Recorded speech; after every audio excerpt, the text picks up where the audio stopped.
Hola, soy José Ramón Narváez Hernández, esto es Democracia en Pantalla y hoy tenemos el gusto de contar con la presencia del profesor Andrés Barradas. Él es profesor de tiempo completo en el Tecnológico de Monterrey, Campus Puebla, y experto en temas pues de cine y relacionados con diversas materias, pero vamos a decirlo así, ocupar el cine para temas didácticos, de investigación, y pues nos da mucho gusto que esté aquí para comentar la película Wag the Dog. Lo pongo así porque tiene diversas traducciones tanto en España como en Latinoamérica, pero para que haya mayor referencia, qué gusto que estás aquí, Andrés.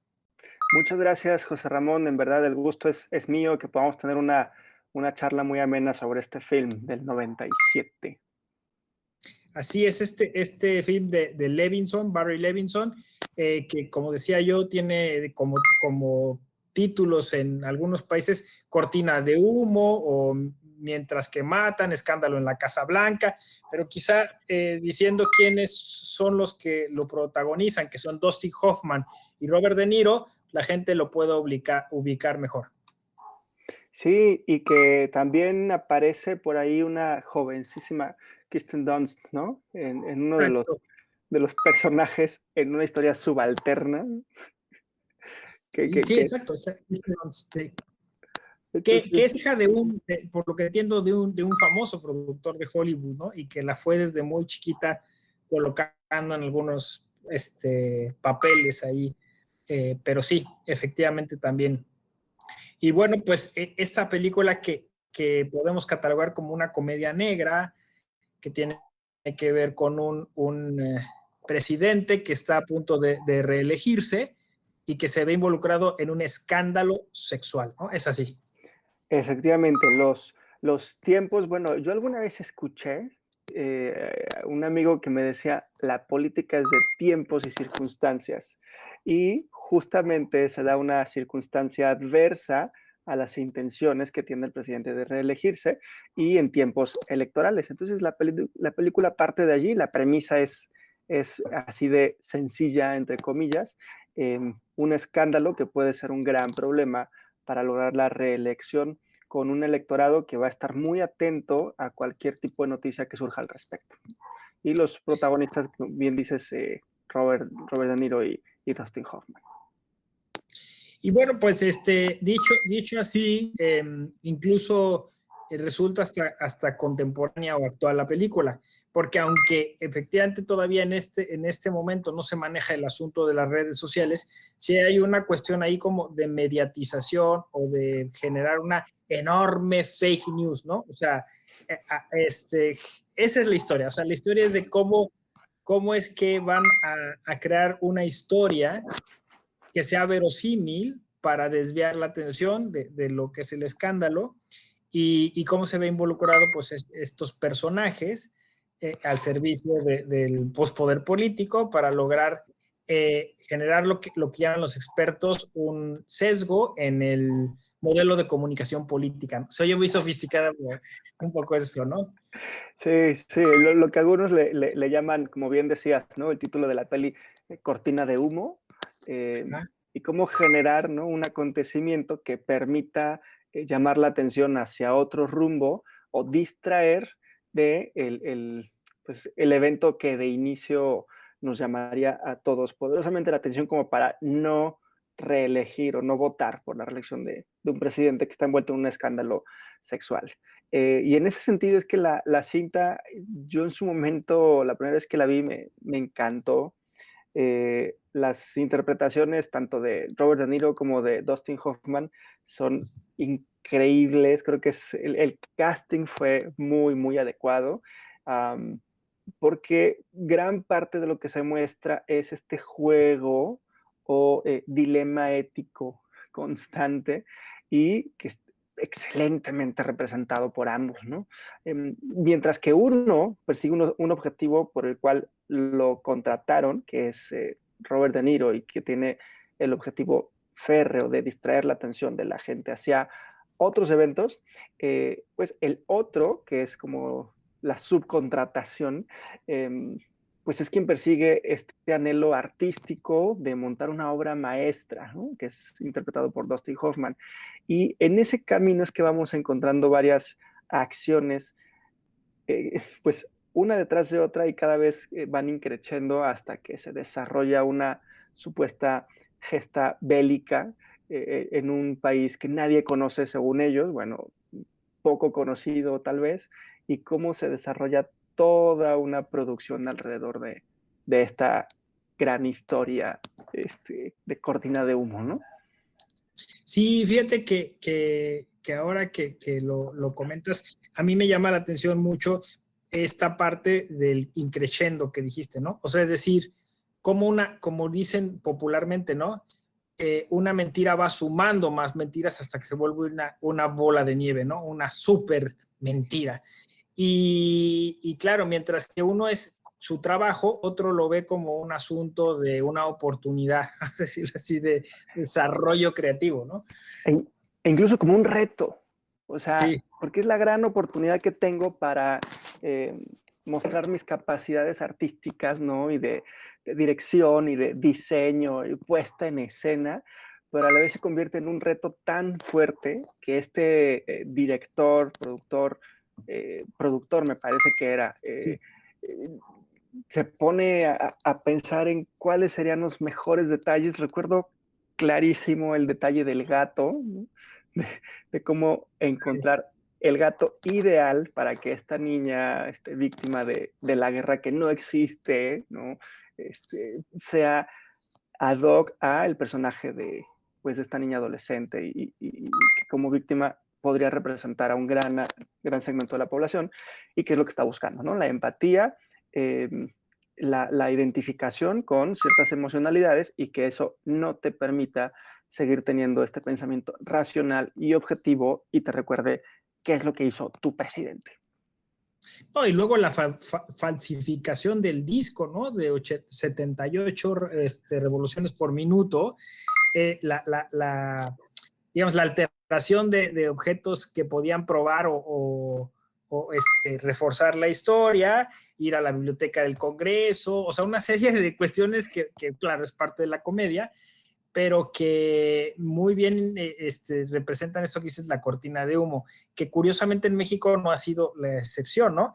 Claro que el caso Florence Cassés, por ejemplo, que dicen que montó, que montó cierta compañía de televisión o monopolio televisivo como fue Televisa, y que incluso llevó, me parece, a Luis Estrada a plantearlo en una película, ¿no? La dictadura perfecta.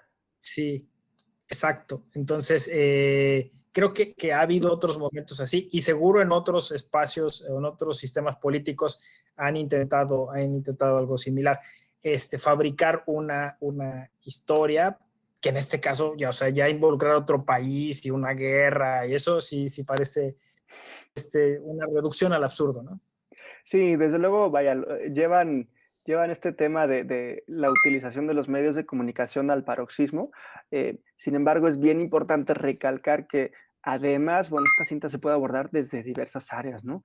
Porque además del impacto que tiene en temas electorales, en la utilización de los medios de comunicación, de la imagen política, etcétera, también está estas reminiscencias hacia las teorías de comunicación muy antiguas y muy del siglo XX de principios mediados, como la teoría del análisis de cultivo, de la aguja hipodérmica, pero que están también reflejadas en la cinta y cómo es que de estarte constantemente invadiendo tu mente, en tu espacio, en casa, en su momento en un medio de comunicación tradicional, como era la televisión, y que está enmarcado en la cinta, hoy día, como bien apuntabas en las redes sociales, y que te invade no solo en una habitación o dos en donde estén las televisiones, sino que va contigo acompañándote y que pueden estar constantemente invadiendo esa intimidad y esa supuesta objetividad que mantenemos como usuarios o prosumidores ya hacia pensar en algo totalmente distinto a lo que te está ocurriendo en tu país y en la realidad actual, ¿no? Sí, la verdad es que esta película yo la he encontrado en distintos catálogos o libros citada. Eh, como una película que habla de estos dos grandes temas, digamos, de las elecciones, de la manipulación mediática, pero también efectivamente de las teorías de la comunicación y todas estas cuestiones que efectivamente hoy vienen como a maximizarse, ¿no? O sea, es decir, antes, como dices tú, la gente se daba cita a la hora del almuerzo o a la hora de la cena o merienda y tenían estos programas que estaban en una prime hour, ¿no? O sea, en la hora que iban a captar la atención del electorado para poderlo performar. Y bueno, pues ahora eso se hace nada más que se hace todo el día, como dices tú, a través de dispositivos electrónicos, ¿no? Sí, sí. Y cómo en la evolución de estos medios que ya tenemos digitales, los tradicionales, algunos siguen manteniendo esta cuestión tradicional, ¿no? De impresión, de prensa, en fin. Otros ya saltaron en definitiva al medio digital, tratando de ampliar un mayor número pues, de segmentos, ¿no? Hablando en términos de mercado, pero no solo han sido los corporativos y los gobiernos los que han llevado a cabo esta serie de, pues, ¿qué diría yo? Herramientas, no quiero decir técnicas porque no me parece, Sí. y también podríamos traer a colación el debate de la ética, ¿no? ¿Qué tan ético es que tú lleves a cabo una estrategia de este tipo para lograr un objetivo muy claro? Para mí está claro, no es nada ético, pero al menos te divierte, ¿no?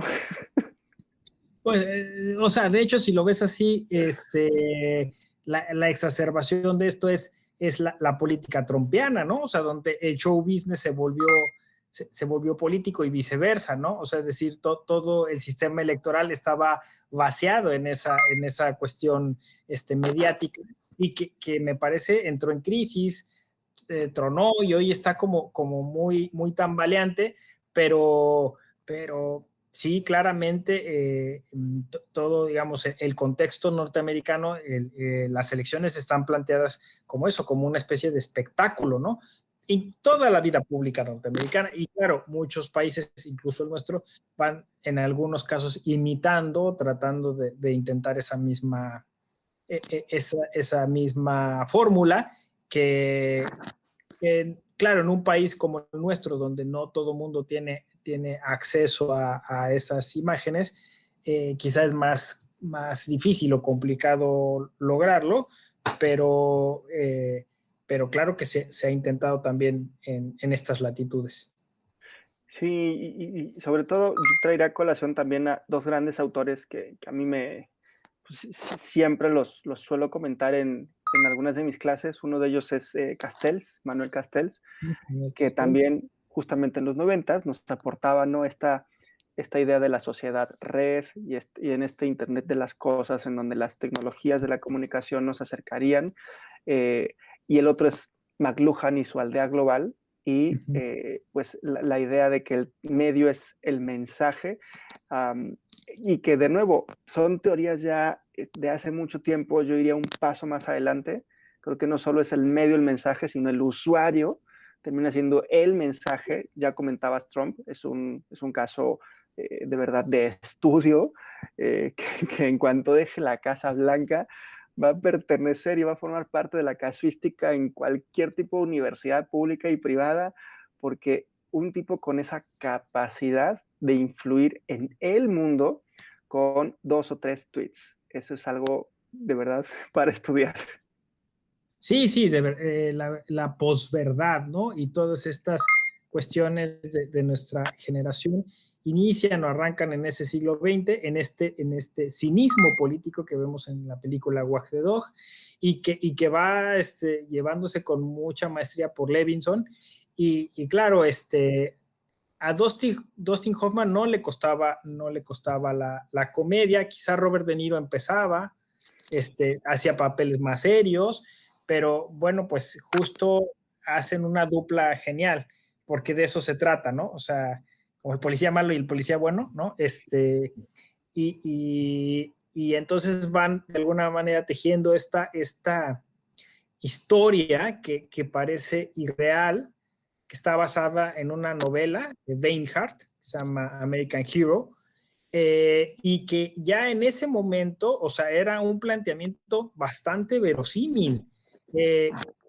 Bueno, simplemente ya teníamos el dato de la manipulación mediática que se había dado en torno a Vietnam, y después, obviamente, la guerra del Golfo fue un espectáculo, o sea, fue manejada de esa forma y casi estaba como ligada a la política, a esta idea de bélica norteamericana, pues hasta hace muy poco, ¿no? Como un fenómeno, un factor electoral. Algo terrible, la verdad, porque o sea, que la gente vaya a votar por la opción política que les prometa ir a conquistar, a colonizar, a aplastar otras culturas, pues sí es algo complejo, ¿no? Sí, eso ameritaría también otro, no solo debate, sino también una investigación sobre cuáles han sido los lemas presidenciales, ¿no?, de cada uno de los candidatos, candidatas, y cómo han repercutido en un electorado. Y sí, en la cinta Comedia Negra bien apuntabas, yo diría incluso más allá, ¿no?, en una tragicomedia que, Ujú. que termina por sorprendernos con unos giros, sobre todo el último de ellos, y que se aterriza Sí. en estas intencionalidades de los personajes y en esta tridimensionalidad que les distingue, uno con un objetivo perfectamente claro y que sabe qué es lo que hay que hacer, qué es lo que hay que lograr. Para eso, el fin justifica los medios. Y el otro, cuando entiende eso, pues destaca su labor creativa, pero se pierde en ese objetivo final, ¿no? Vaya, no quiero hacer el spoiler, no sé si se valga, lo podemos hacer o Claro, no, claro, sí, sí, sí. pero sí esta cinta que además se da en una década bien complicada y poco después de uno de los años más difíciles también para nuestro país, para México, que es el 94, y cómo se dieron también una serie de acontecimientos, la crisis, pues el levantamiento de los guerrilleros del EZLN, este cambio de gobierno, también bajo unas circunstancias complicadas, por decirlo menos, el Tratado de Libre Comercio que acaba de celebrarse, ¿no? También, o sea, creo que es una década muy importante y para Levinson como director, los 90 fueron sus años, después ya se perdería un poco o estaría también haciendo, ahora está haciendo más series de televisión, pero que todo me parece como que se dio cuando se tenía que dar y que hoy día, años después, cuando vemos La Dictadura Perfecta, para quien no haya tenido la referencia de Wag the Dog, me ha tocado, estudiantes, me dicen que wow, qué gran premisa, ¿no? Y entonces les digo, a ver, primero ve Wag the Dog y ya luego hablamos, ¿no? Sí, sí, exactamente, sí. Hay otras películas norteamericanas un poco también en esa línea. Eh, Quizá un poco más seria y se consideró una muy buena película fue Argo, ¿no? De Ben Affleck, que también un poco va también por esa cuestión de más de lo internacional, ¿no? Pero también a algunas otras electorales donde también se trata como de manipular la historia, que también hay quizá algún escándalo sexual, ¿no? Y que bueno, pues de alguna forma también hizo eco en la propia historia, no sé, de Clinton, ¿no? Y Mónica Lewinsky, ¿no? Y un poco como esa doble moral norteamericana de que les puede permitir a un presidente hacer un genocidio, pero no le puede permitir una infidelidad matrimonial, ¿no? Esas cosas extrañas, ¿no? Y, y que bueno, pues que de alguna forma también en algunas otras películas se va usando como una manera de juego sucio en una campaña electoral para desacreditar a uno u otro candidato, ¿no? Porque, exacto, pero eso es bien, bien interesante porque cómo la imagen y la comunicación verbal, no verbal, tus acciones al frente del país, pero también tus acciones como persona, más allá de lo laboral, influyen al electorado. Y entonces, ¿cómo pasamos de los resultados como gobierno, o bien decías, ¿no? Esta cuestión bastante difícil de comprender al respecto de un genocidio y una acción poco ética o poco moral, como un engaño o un escándalo sexual, pero como lo que más permea en la gente, en las personas que van a votar por un representante público, es la imagen, tu persona, y cómo tú mismo, o en este caso en la cinta, se convierte este presidente en la marca que lo va a hacer ganar o perder unas elecciones. No importa el gobierno, prácticamente no importan los resultados, buenos o malos, sino tu imagen en un momento y tiempo y lugar, ¿no?, determinados. Sí, fíjate que eso en algunos otros programas ha salido a la luz y cómo el modelo norteamericano ha influido mucho en el mexicano, quizá porque de alguna manera esta democracia contemporánea, o en concreto estas dos, son muy presidencialistas, ¿no? Y entonces hay un terrible culto a la imagen. O sea, es decir, tanto como esperar que encabece el Ejecutivo va a ser el Salvador o el Mesías y va a cambiarlo todo, como igual que cualquier error o defecto sobre él implica que todo el sistema esté comprometido, ¿no? Y pues o sea, no es una cuestión, si uno se pone a analizarlo seriamente, no es una cuestión que sea real, ¿no? O de sentido común. Es decir, que seguro será extraña para otros sistemas que son más parlamentaristas o más corporativos, ¿no? Donde quizá las decisiones son más estructurales, más horizontales, ¿no? Pero tanto Estados Unidos como México tenemos esta cuestión como súper vertical y entonces, claro, las campañas electorales, el modelo de comunicación política, pues se cifra mucho en las características de la personalidad de los candidatos, ¿no? Más que en las propuestas, en las agendas, etc. Sí, totalmente. Y cómo eso también ha permeado en ciertos modelos de discurso, ¿no? En ciertos eventos comunicativos que pueden ir desde la política del miedo hasta los discursos populistas. Sea cual sea el régimen y la tendencia del gobierno que esté por gobernar.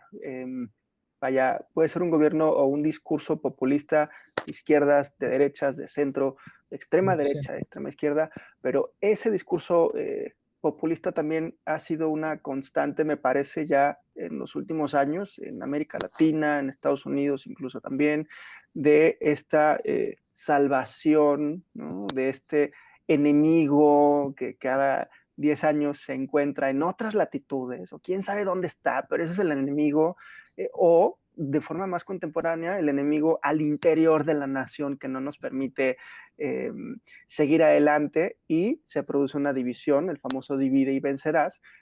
Para quienes hayan leído o lean a Maquiavelo, ¿no?, sabrán de lo que estamos conversando, pero que también tiene y forma parte de este discurso que funciona para lograr unos votos, que al final es el objetivo de cualquier candidato y candidata.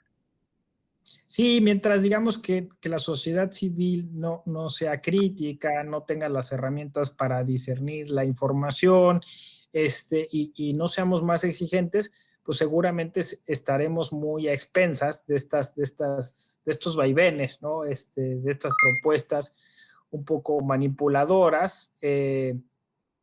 Y claro, aunque incluso el propio sistema electoral prevé algunas reglas, algunas soluciones, estas terminan siendo paliativas en la medida en que la sociedad civil, insisto, no tenga las herramientas necesarias para decir, bueno, pues aquí me están vendiendo humo, tengo que ser más exigente sobre lo que me está proponiendo tal o cual opción política y entonces vayamos, digamos, exigiendo un debate, en el caso de esta película, pues unas noticias mucho más certificadas, ¿no? Ahora ese es el tema, ¿no? Que tenemos que verificar la información para no viralizarla y volverla pues eso, una mentira que se vuelve verdad en tanto que muchos la comparten, y creo que por ahí un poco sería la solución. Sí, sin embargo, es bien complicado porque cuando ya habíamos focalizado ciertos puntos o estrategias, por ejemplo, hablabas de este monopolio, ¿no? De una productora de televisión que se pone a enviar determinado tipo de mensajes, ya llega un momento en el que como público descubrimos y decimos, ok, me queda clarísimo que es de ahí de donde me están tratando de engañar, ¿no? En términos Sí. burdos y sencillos. Sin embargo, hoy en día hemos llegado a, pues, bendición o maldición a las redes sociales, que son de un uso público muy sencillo para cualquier persona y que son las mismas autoridades, los mismos políticos o las mismas candidateables que emiten una serie de comunicados y que lanzan una estrategia, bots o no bots, ¿no? Ese es otro tema también a debatir, pero que generan un tipo de contenido. ¿Cómo contrarrestar ese contenido si es una supuesta autoridad? Porque es un representante público, una representante público, quien nos emite un discurso. Va a salir el otro representante en su otra red social y entonces llegamos a un punto en el que hay que detenernos todos y en lugar de detenernos todos, estamos teniendo nota tras nota. Y así al día llegamos a tener 7 notas que pueden ser cuestionables, de cualquier tendencia, ¿no? Del gobierno en turno, del candidato, de la oposición, si es que hay, ¿no? En México creo que no tenemos por ahora ni siquiera, no podemos hablar de una oposición verdadera. En Estados Unidos pasa igual, o sea, en todos lados ahora tenemos ese problema. ¿Cómo podríamos hacer, y eso sería fascinante, para establecer un organismo, ¿no? Descentralizado de análisis y de los elementos del discurso? Ya están surgiendo y algunas academias lo están haciendo. Pero mientras hacemos eso, ¿qué pasa con los mensajes que recibimos a diario? ¿Cuántas notas llegas a ver tú en tu celular? Sí, por eso es que, digo, yo sé que puede resultar utópico, pero es poco apelar a esta cultura cívica, a esta ética, yo le llamo ética electoral digital, ¿no? O sea, que el propio servidor público diga, esto no está bien y no lo haga, y apelar a ese bien común, a esa justicia, ¿no? Y por otro lado, bueno, pues yo pienso que incluso eso puede constituir un derecho, ¿no? Así como se habla de derecho de las audiencias para poder exigir que los que producen información la produzcan de calidad y oportunamente y con una serie de reglas, pues creo que también podría haber una especie de derecho de las audiencias electorales. O sea, es decir, viene una campaña, pues que haya, como dices tú, un organismo que pudiera vigilar eso, o que incluso lo pudiéramos exigir a nivel judicial, eh, porque sí me parece verosímil. Eh, Creo que ya o sea, ya es importante que se esté haciendo explícito aquí y que, por ejemplo, tú y yo estemos coincidiendo en que es necesario eso, ¿no? O sea, es necesario elevar los contenidos de las campañas electorales y que quizá en la medida que se exija, pues se pueda institucionalizar. Y eso, que como público, como electores, que seamos exigentes, ¿no? Que no nos dejemos llevar por la mera imagen. Un porcentaje mínimo, imagino, sabrá los estatutos de cada uno de los partidos que están por contender en las campañas, pero es parte, o tendría que ser parte de esas, ya no derechos, sino obligaciones como ciudadanos, verdaderos ciudadanos, no solo personas que estamos criticando en las redes sociales, ¿no? Exacto. Oye, pues qué buen cierre de programa. Creo que es así. No dejarse llevar por estas corrientes informativas, sino ser más críticos y tratar de enterarnos más. Pues muchas gracias, Andrés, por tu tiempo y tu análisis. Te deseamos mucho éxito en los proyectos que emprendas y esperamos tenerte de nueva cuenta en este programa. Encantado de estar aquí. Muchas gracias, José Ramón. Gracias. Yo soy José Ramón Álvarez Hernández. Esto es Democracia en Pantalla. dale inclusión a tu emoción, democratiza lo que miras. Nos vemos en la próxima edición.